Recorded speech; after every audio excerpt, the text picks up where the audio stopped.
Today, we're diving deep into a super interesting topic, the South Asian education system versus the American education system. These two systems might seem similar on the surface, but they're worlds apart in many ways. From teaching styles to student life, we're going to break it all down for you. So if you're curious about how students in India, Pakistan, Bangladesh, or Nepal experience education compared to those in the US, stick around. First off, let's talk about the core structure of these systems. In South Asia, education is often much more rigid and content-heavy. Students follow a national curriculum with a focus on theoretical knowledge. The subjects are broad, with a heavy emphasis on science, mathematics, and rote memorization. For example, in India, Pakistan, and Bangladesh, students prepare for high-stakes exams like the CBSE or SSC. These exams often determine a student's future, making education extremely competitive. Now, let's look at the American system. It's more flexible. Students have the option to pick electives is based on their interests, and there's a stronger focus on critical thinking and problem solving. The curriculum balances academics with extracurricular activities. Standardized tests like the SAT or ACT are important, but they aren't the only factor determining a student's college acceptance. So in short, South Asian systems focus on in-depth content and examination, while the US emphasizes variety and personal development. Next up, teaching styles. In South Asia, classes are often teacher-centered, with a lot of focus on lecture-style learning. Teachers typically guide the lesson from start to finish, and students are expected to memorize and reproduce this information in exams. Class sizes can be quite large, and the interaction between students and teachers is usually limited. In many cases, there's little room for questioning or creative discussion.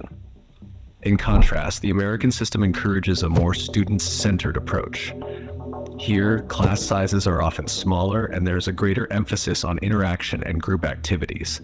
Teachers act more as facilitators, encouraging students to ask questions and engage in discussions. So, the American education system tends to foster collaboration and inquiry-based learning, while South Asian systems emphasize mastery of material through repetition. Let's talk about something crucial: pressure and mental health.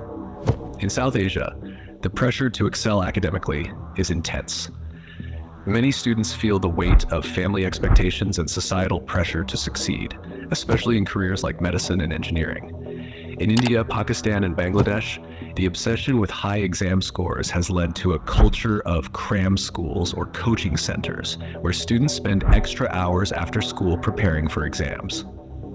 Mental health concerns like anxiety and depression are common, though they are not often openly discussed. That's why a lot of students have ended their lives.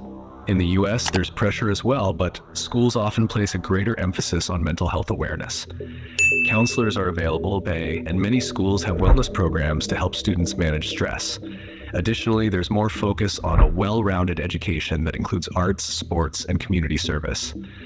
That being said, both systems have their own unique challenges, but South Asian students may face a higher level of pressure due to the intense competition for limited opportunities. Now, let's take a quick look at college admissions.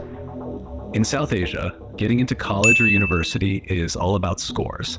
Whether it's your performance in the 12th grade board exams or entrance tests like NEET or IITG, numbers rule.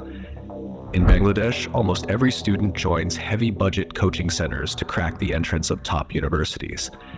In contrast, American college admissions take a holistic approach. Yes, SAT and GPA are important, but schools also look at essays, extracurricular activities, recommendation letters, and community involvement. This allows students to showcase their individuality beyond just grades. It's safe to say that college admissions in the US focus on more than just academics, while South Asia remains very exam-driven. Finally, let's talk about life after school. Jobs and opportunities. In South Asia, the academic path you choose often directly impacts your career. Fields like engineering, medicine, and law are highly respected, and parents often push students towards these professions. The job market in South Asia places a heavy emphasis on academic qualifications. Your degree often defines your future, and skills like leadership, creativity, or communication may not be as highly valued as in the US. In the US, there's more flexibility. While degrees are important, soft skills like creativity, teamwork, and networking play a big role in landing jobs. Internships, part-time work, and entrepreneurship are encouraged early on, giving students a chance to explore various career paths. So while South Asia may offer more structured career paths, the US allows for more experimentation and career shifts throughout life. At the end of the day, both systems have their strengths and weaknesses. The South Asian education system provides a strong foundation in academics, but it can be rigid and stressful. The American system, on the other hand, encourages creativity and personal growth, but some might argue it lacks depth in certain areas. So which system do you think works better?